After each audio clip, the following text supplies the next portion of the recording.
많이 하지를 않았었는데 이번에 주님께서 저한테 아주 특별한 은혜를 주셨냐. 너 가만히 있지 말고 내가 너에게 준 은혜를 좀 나눠라 자꾸 그러시는 거예요. 하나님 내가 다리도 이렇게 쩔뚝거리고 이 다리도 아직 응답을 못 받았고 몇 가지 이렇게 중요한 걸 응답을 못 받아서 제가 앞에서 드러나서 내 자신을 그 주님이 그 한 거 온전하지가 않은데 간증하고 싶지가 않습니다고 제가 그랬었는데 성령께서 자꾸 강권하는 그런 마음이 있어서 이번에 이렇게 2월 집회 이런 시간이 있어서 자연스럽게 간증을 하게 되었습니다. 저는 지금으로부터 한 2년 그 전에 3년은 아직 안 됐군요.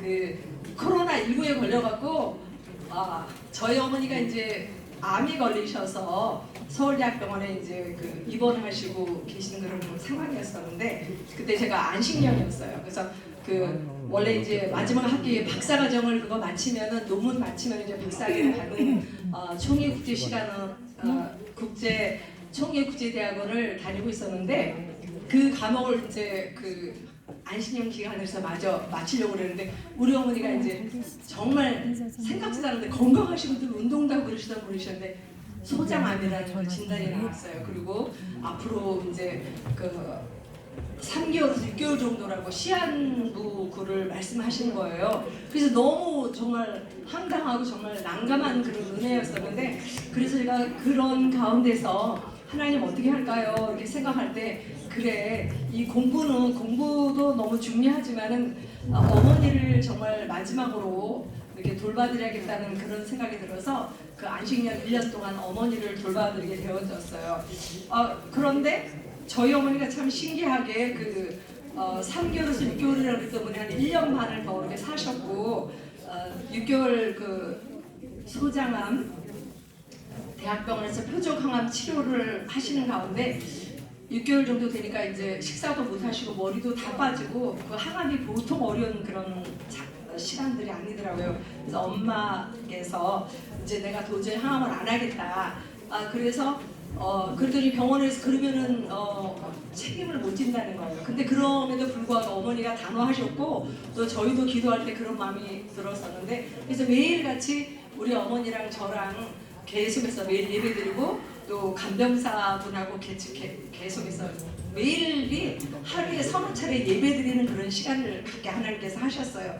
그런데 간병사 한 분을 예수 잘 믿으시고 또 간병도 잘 하시는 그 어떤 그 장로교회 권사님이 오셔서 어머니를 간병하시게 되는데 우리 어머니랑 한테 너무 잘하신 거예요. 제가 이제 밖에 가서 일을 할 때도 우리 어머니랑 같이 성경 읽으시고 찬송하고 또 기도하고 그래서 너무너무 고마워서 제가 이 권사님을 식사를 좀 이렇게 또 푸짐하게 해서 이분이 정말 밤새도록 엄마 간병하고 하루 종일 그렇게 하시는 거거든요. 간병사의 생활이. 그래서 제가 이분을 잘해드리려고 식사를 해서 지금 친히 이렇게 대접을 했어요. 코로나 기간에 여러분과 식사 같이 하면 안 되지만은 했는데 참 그게 저에게 아주 끔찍한 일이 저에게 되어진 거예요. 왜냐면은 이 권사님이 본인이 출석하시는 교회에서 장로님, 목사님, 사모님 한 8분의 그 리더들과 함께 교회에서 성경 공부를 하시고 그 고3을 가르치는 영어 선생님이 장로님이신데 그분이 또 영어 성경 공부도 같이 이렇게 하시고 공부를 하신다 하면서 식사를 하시는데 그게 장로님이 먼저 그 학교에서 그 코로나가 이렇게 전염 무증상으로 들어왔는데 이 권사님도 같이 있던 그 코로나가 무증상으로 들어가게 되고 그런데 그분이 우리 집에 와서 전혀 또 모르니까 저는 식사 대접을 해갖고 이게 그냥 코로나가 제게도 들어오게 된 거였어요. 근데 저는 코로나가 들어온지도 모르고 증상이 아무런 그런 건 없었고 우리 어머니는 일반 식사를 못하기 때문에 어머니는 마침 식사 자리에 있지를 않았어요. 그래서 제가 권사님 대접하고 같이 했는데 참 너무너무 안타깝게도 막 제가 그 권사님과 식사를 하고 한 3일인가 나흘 정도 됐는데 권사님한테 연락이 왔어요. 성교사님 큰일 났다고. 왜 그러냐니까 자기네 교회 장로님이 지금 코로나가 걸려갖고 지금 수용이 딴 데로 가게 되었고 자기도 검사를 해보려서 했더니 교인 그 8명의 교회 리더들 목사님, 사모님, 장로님 다 코로나가 걸렸다는 거예요. 그 절부로 빨리 가보라 그래서 저도 성북 보건소를 가서 검사하니까 코로나라고 격리를 해야 된다고 그러더라고요. 근데 우리 어머니 누가 돌봐줄 사람이 없잖아요. 그러니까 간병사가 갑자기 사라지게 됐고 저도 이제 곤란한 그런 가운데 있었는데 그때 정말 난감해서 하나님 이럴 때는 정말 제가 어떻게 해야 되겠습니까 하고 그런 가운데 있었는데 이 마음속에는 큰 평화를 주셨어요. 저희 집이 그래도 마침 넓은 시간이라서 하나님 이거 어떻게 해야 되겠습니까? 근데 이제 마음은 참 평안한데 열이 막 계속 오르고 막 그러는데 그 코디네이터랑 보호사랑 연락하는 가운데 있어서 뭐라 그러시냐면은 병원에 입원을 해야 되는데 지금 자리가 없던 거예요. 이 거지는 30도도 40대 올라가니까 빨리 입원을 해야 된다고 그런 가운데 있어서 제가 그 병원에서 차가 와서 앰뷸런스가 저를 병원으로 이제 싣고 가게 되어졌는데 거기서부터 저에게 큰 역사가 막 일어나게 된 거예요. 병실에 갔더니 4명이 있는데 저는 들어갈 때는 이제 열만 많이 나고 기침만 났지 다른 그런 게 없었는데 병원에 가서 한 2주가 되어지니까 2명이 세상을 떠나더라고요. 우리 병실에서 제가 또 다른 병실로 옮기게 되어졌는데 그런 가운데서 또 어떤 일이 일어났었냐면 성령께서 이 말씀을 주는 거예요. 내가 죽지 않고 살아서 여호와께서 하시는 일을 선포하리라. 여호와께서 나를 심히 경책하셨고 죽음에는 넘기지 않겠다. 처음에는 제가 죽음이 두려웠어요. 막 죽으니까 우리 병실에서.